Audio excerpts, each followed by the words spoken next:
They're selling the life insurance. Oh. Those pathos logos. Effective in selling the product is definitely flex tape. Yeah. Because they showed what it could do in real life, so it's credible. And they also showed other things it can do, like underwater and things like that. Well, I don't even think there was a product they were selling in the first one. I would actually say like the second one because it demonstrates like the effectiveness of the product. But like the first one, it's really well made with like a lot of pathos.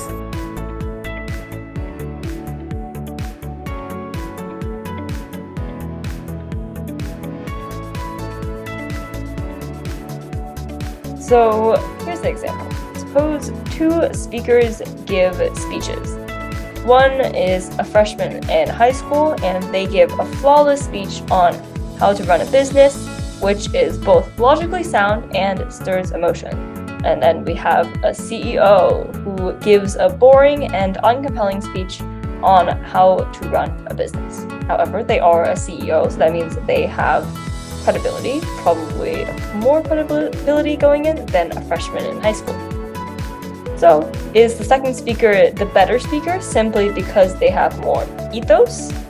Today is October 11th, and what we have on the schedule for today is the topic lecture and some quick brainstorming. And the homework for today is to brainstorm 3 arguments for the side you are assigned.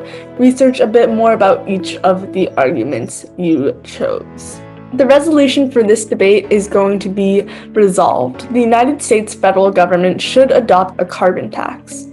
Alright, so now on to some related terms and definitions.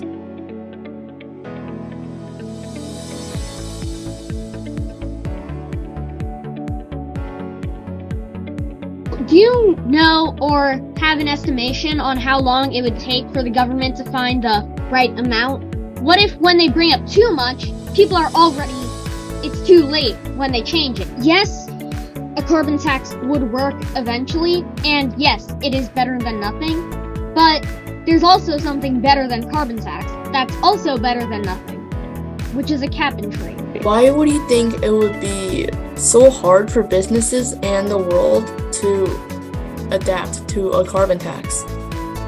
So, I'm not voting for Estella and Claire. I'm voting for Andrew and Eric.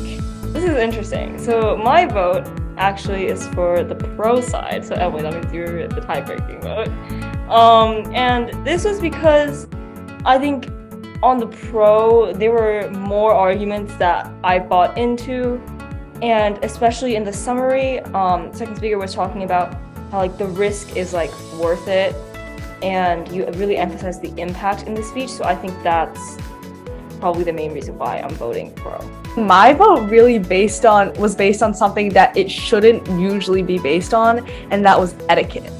There was a certain point in the cross-examination where I think there was a comment about like how you can't argue with ignorance, and it just like was really off-putting. So at the end of the day, my vote ended up going with Eric and Andrew.